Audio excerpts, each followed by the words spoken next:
Welcome to the Deep Dive. We're your shortcut to getting really well informed without drowning in research papers and endless articles.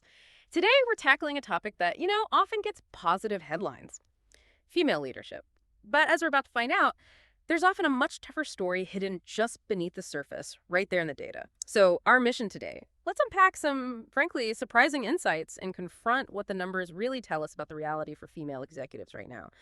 We're diving into a really sharp article by Helena Demuynk. It's called "When Excellence Becomes Endurance: What the Data Isn't Telling Us About Female Leadership in 2025." And this piece, it digs into KPMG's Global Female Leaders Outlook 2025 report. Spoiler, it's packed with stuff you probably haven't heard. Yeah, and Helena Demunk's viewpoint here is, well, it's pretty unique. She spent nearly 20 years coaching female execs from huge companies, think Microsoft, KPMG, UCB, places like that. She actually started out in executive search, placing senior women.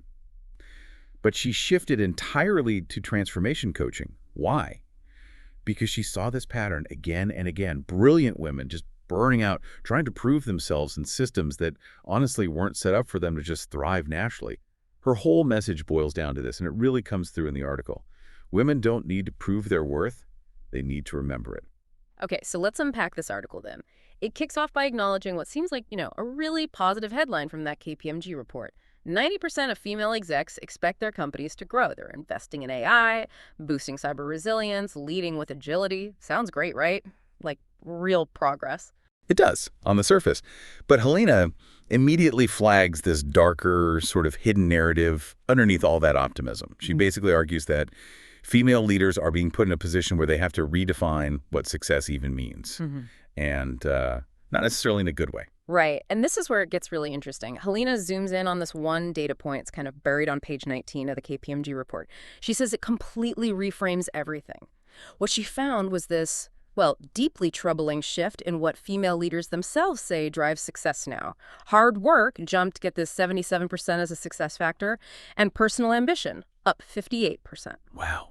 And that really makes you stop and think, doesn't it? Because, okay, hard work, personal ambition, they sound positive, sure. But the article points out the flip side. Factors like being a good leader and strategic thinking, the actual core of executive skill. Those actually declined in importance according to the same women. Right. Yeah, declined. So it suggests these leaders feel like their actual leadership ability matters less than just grinding, working harder and longer. The article doesn't call it progress. It calls it regression. And there's this powerful line: when systems aren't designed for your success, they demand you prove your worthiness through exhaustion rather than excellence. That's a heavy quote. And it leads right into what Helena calls the performance of indispensability. So the data shows this big shift. For the first time in 5 years, women are investing more in tech than in people development. That's a huge swing, like 30 percentage points. And networking. It's not just happening organically. 76% are actively building networks now. That's way up from 41% back in 2018. But the why behind that networking jump is really telling. The research found that a huge 82% of these women had to actually change companies to get ahead. 82%. Yeah. So networking isn't just about making connections.